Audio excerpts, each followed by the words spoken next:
أحدا صمدا لم يتخذ صاحبة ولا ولدا وأشهد أن محمدا عبده ورسوله أرسله بالهدى ودين الحق ليظهره على الدين كله ولو كره الكافرون.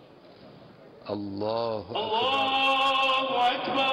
اللهم صل على محمد وآل محمد وبارك على محمد وآل محمد وترحم على محمد وآل محمد كما صليت وباركت وترحمت على أحد من أوليائك وعبادك الصالحين وصل على جميع الأنبياء والمرسلين. الله أكبر. الله أكبر.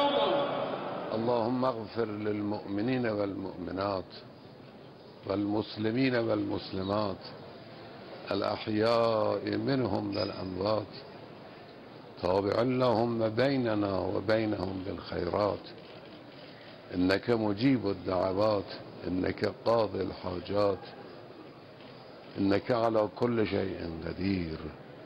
الله أكبر. الله أكبر.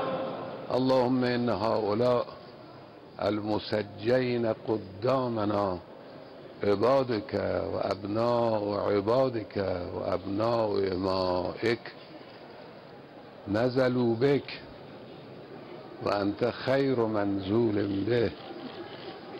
اللهم إن كانوا محسنين فزد في إحسانهم وإن كانوا مسيئين فتجاوز عنهم. اللهم إنا لا نعلم منهم إلا خيرا. اللهم إنا لا نعلم منهم إلا خيرا.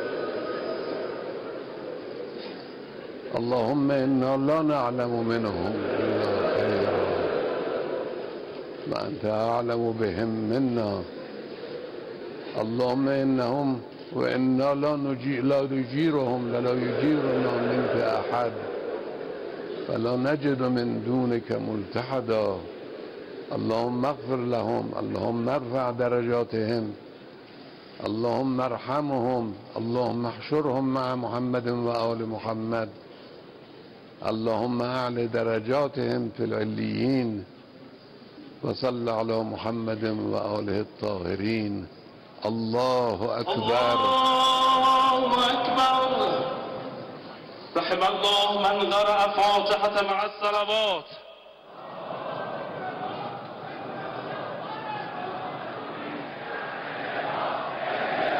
همینک وداع رهبر محبوب و عزیز و بزرگوار انقلاب با رئیس جمهور شهید امام جمعه شهید وزیر امور خارجه شهید و استاندار انقلابی شهید و همراهانشان